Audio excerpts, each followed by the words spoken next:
Hi guys, welcome back.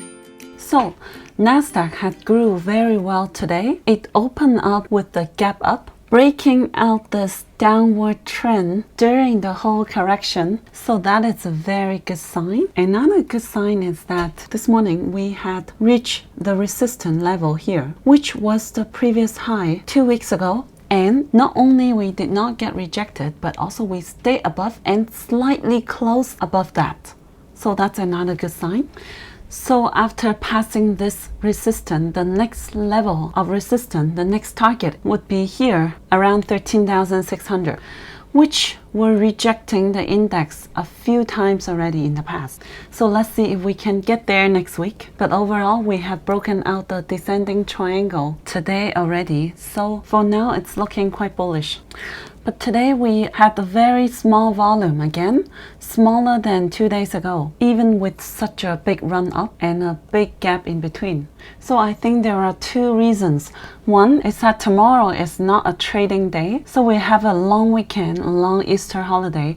So some institutions don't want to get in before the long holiday, as well as retail investors, because they're worried that there might be some black swan news in the weekend or something unexpected during a few days. So less trading activities today as the last trading days for the week. Second reason is that for the last week we just had, the volume got smaller and smaller because, as I explained before, I think a lot of people who want to sell might have sold already during the whole correction. So at this point, we might have some longer term investors in the market, and for the short term trader, it would be still fearful to get in between these days, especially the end of last week, Thursday and Friday, and at the beginning of this week, Monday and Tuesday, because the market was still quite fearful and there were a lot of uncertainties, especially about the black swan, the margin call. So in those few days, we have heard a lot of voices thinking there would be a second leg downwards or even further down of the C wave. So yesterday it opened up high again, but it quickly went to the resistance level of this downward trend. So it would be very easy to drive down again. So that's why people might be scared to buy in again after the run up. And then today again, it's even higher than yesterday. So some people might want to observe first or wait for next pullback.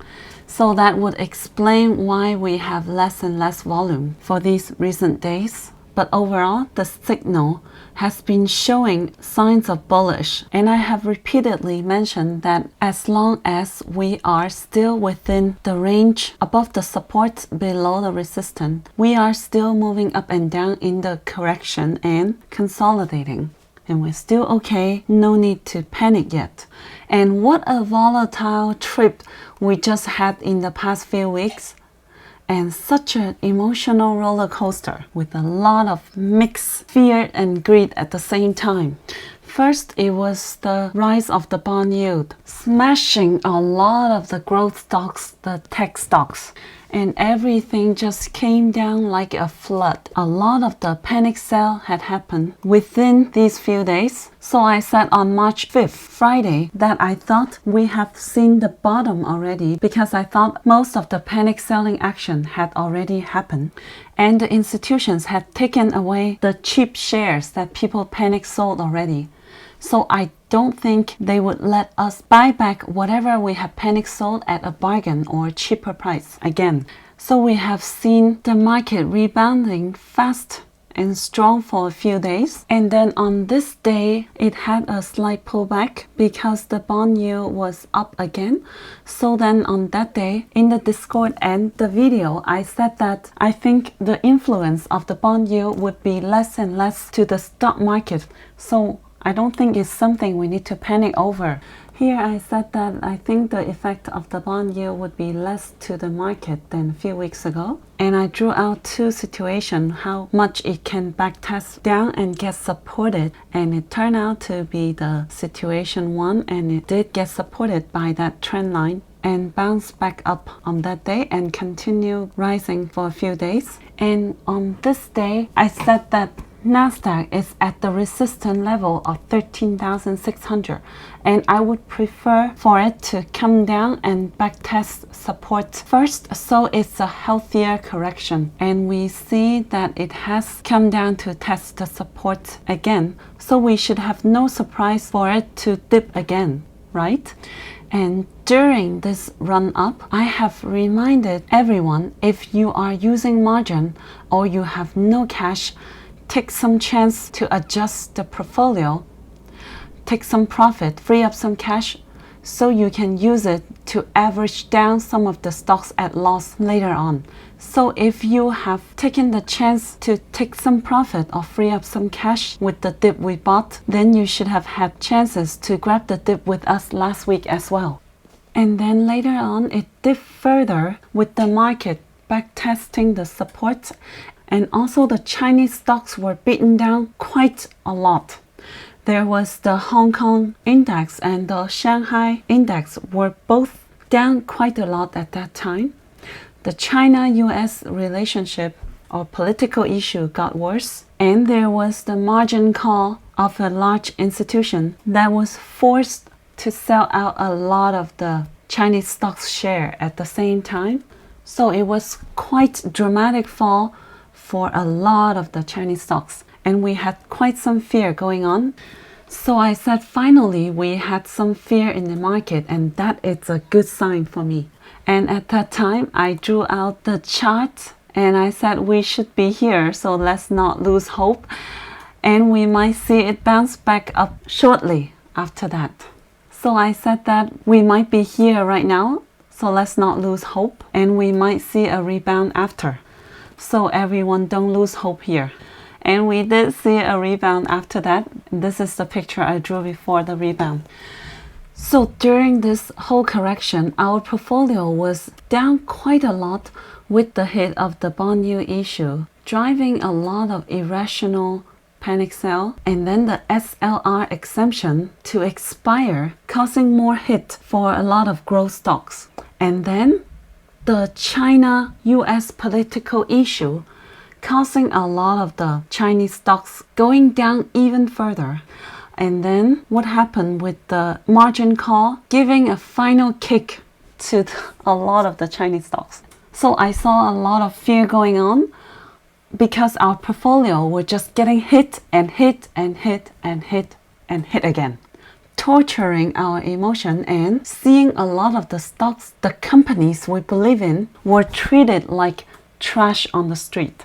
The bond yield rising, causing a lot of tech stocks, the growth stocks, to fall dramatically until there were just too much panic selling because people would believe the bond yield would keep on rising and the tech stock would just keep crashing like a waterfall without a limit. The Fed allows the SLR exemption to expire, making investors worry very much about the cash issue for a lot of the growth stocks. The US and China politic issue drove down our Chinese stocks even further with bigger hit. It was the SEC enforcing the new law of the Holding Foreign Companies Accountable Act that just gave our Chinese stocks a much bigger hit than it already did. And then, next, the margin call from the Archical institution being forced to sell out a lot of the Chinese stocks with the low price just gave a final kick to these stocks, making a lot of the great companies look like garbage stocks, as if they were trash on the street. So at that time, a lot of people were frustrated, fearful, and traumatized by a lot of self-doubt on their investment and traumatized from the loss. So at that time, I sent a message and said that so many things that make the Chinese stocks down so much more in general. So I would personally take advantage of this because I expect what dropped more, especially out of panic selling, would rebound faster after. So I would change some of the stocks even at loss and switch it to the Chinese stocks being attacked. I gave an example that I would change skills that I bought recently to buy the dip of WIMI. At that time, WIMI is at 6.3. So it was on this day when I sold skills for $22, even though I was slightly at loss, and I switched that to WIMI, which was 6.3, because I thought WIMI was attacked so much from the top, dropping a lot and making it so undervalued. So that was my strategy, and like I explained in yesterday's video, sometimes it's very hard to see your stocks at loss, and it's quite difficult to cut loss and realize the loss. But in order to recover, I would still choose to cut loss and change it to where the fear is the most at, where there is more panic selling. So that's why we have bought more of the dip 2 days ago around 5.8 to 5.9. And also we could grab the dip for Baidu at 180 and also TAL last Friday at 49, because this is where the panic selling was and we could take the most advantage from. And last Thursday, when Nasdaq looked like it was breaking the support, I said that if it can bounce back up quickly, I won't consider it breaking the support, but still moving up and down within this range of support and resistance, and we should be still okay. And then during the whole weekend, we hear a lot of the news about the margin call, and the news got quite blown up even on Monday, so it was quite fearful again about the domino effect on how it can affect the market or potentially create a market crash. So on my video on Monday, I pulled up the whole chart of Nasdaq throughout the whole year of 2020, have explained how every black swan had attacked and affected the market. So I said I was actually glad to have this black swan news, because we can finally have some fear and have something to blame, because as it was in the past many times, it was a way for the market to do wash sale, and the market would not rebound unless we had that. So this is what happened within this correction. I want to do a recap for you guys so we can take away something and learn from this experience every step of the way. And what we are taking away from this is for our future investment journey. And I want to show you this is my way to analyze the market by combining news of the moment and the technical analysis on the chart, and analyze the market sentiments as well as the psychology between retail investors and institutional investors. And I am never afraid to express what I think, what I analyze, because I'm not afraid to be wrong, I'm not afraid to be blamed after. And all I do is to try my best to help as much as possible by sharing my own thinking and analysis. And at the same time, I will share my own personal thinking and strategy on my investment decisions, my trading activities, on how I try to recover my loss from the rebound. So you can take it as a reference on how you plan your investment. So as of right now, we are still in the rebound of this correction, because we are still moving within this range and we haven't had a clear breakout of this resistance to show the signs of reversal yet. So a rebound is different than reversal, okay? Because there should be different strategy for rebound and reversal.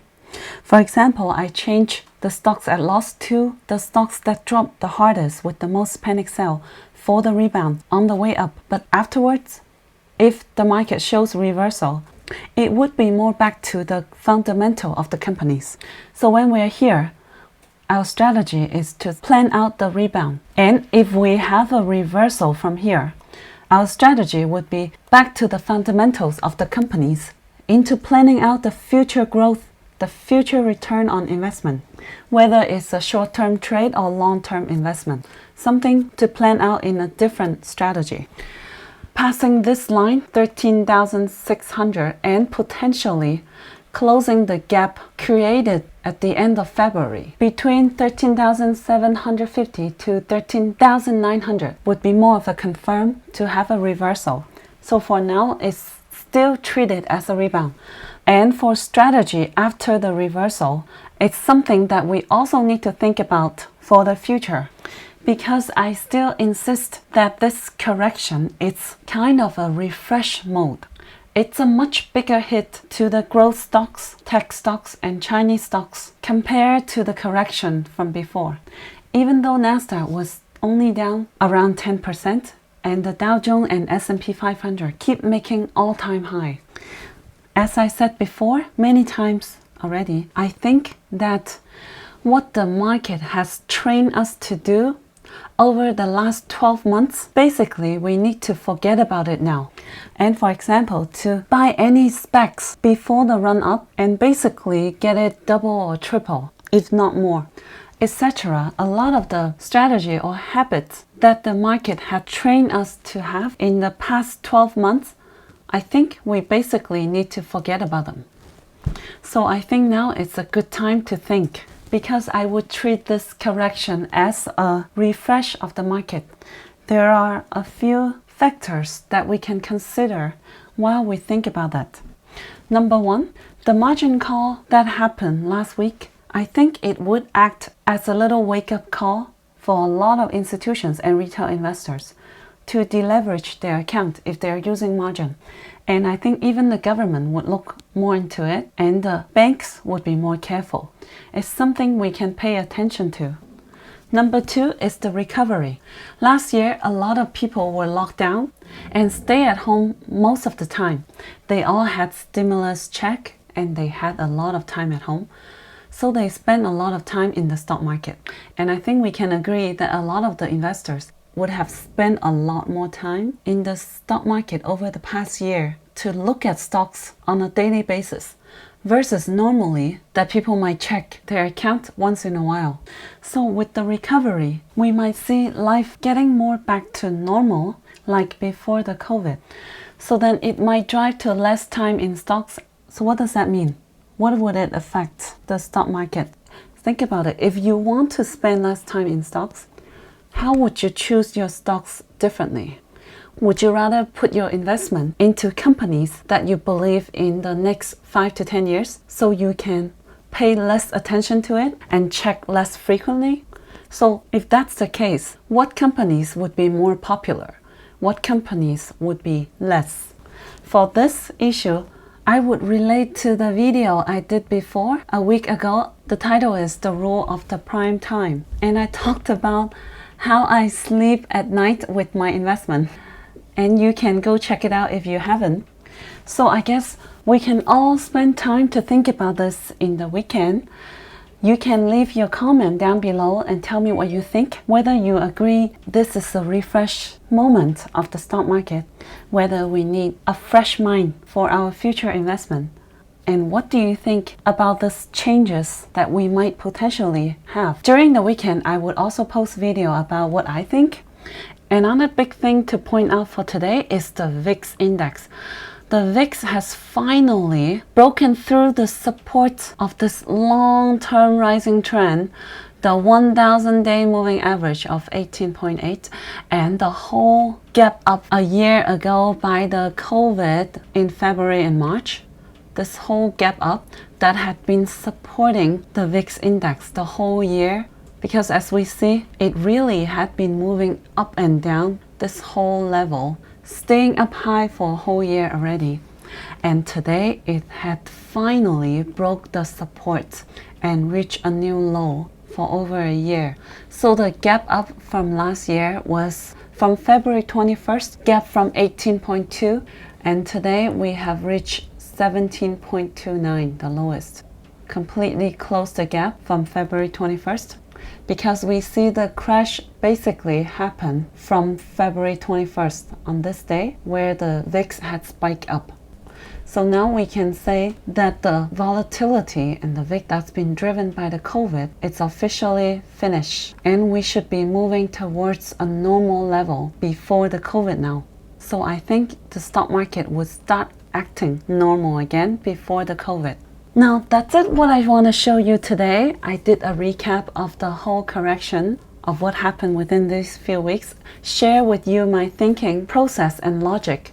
and how I deal with losses to come up with strategy, and gave you a question to think about to move further. Now, if you have enjoyed this video, please give me a big like and write me a great comment, and I will see you in my next video. That's it, guys. Hope you can find my videos helpful. Make sure you subscribe to my channel and give me a big like. Thank you.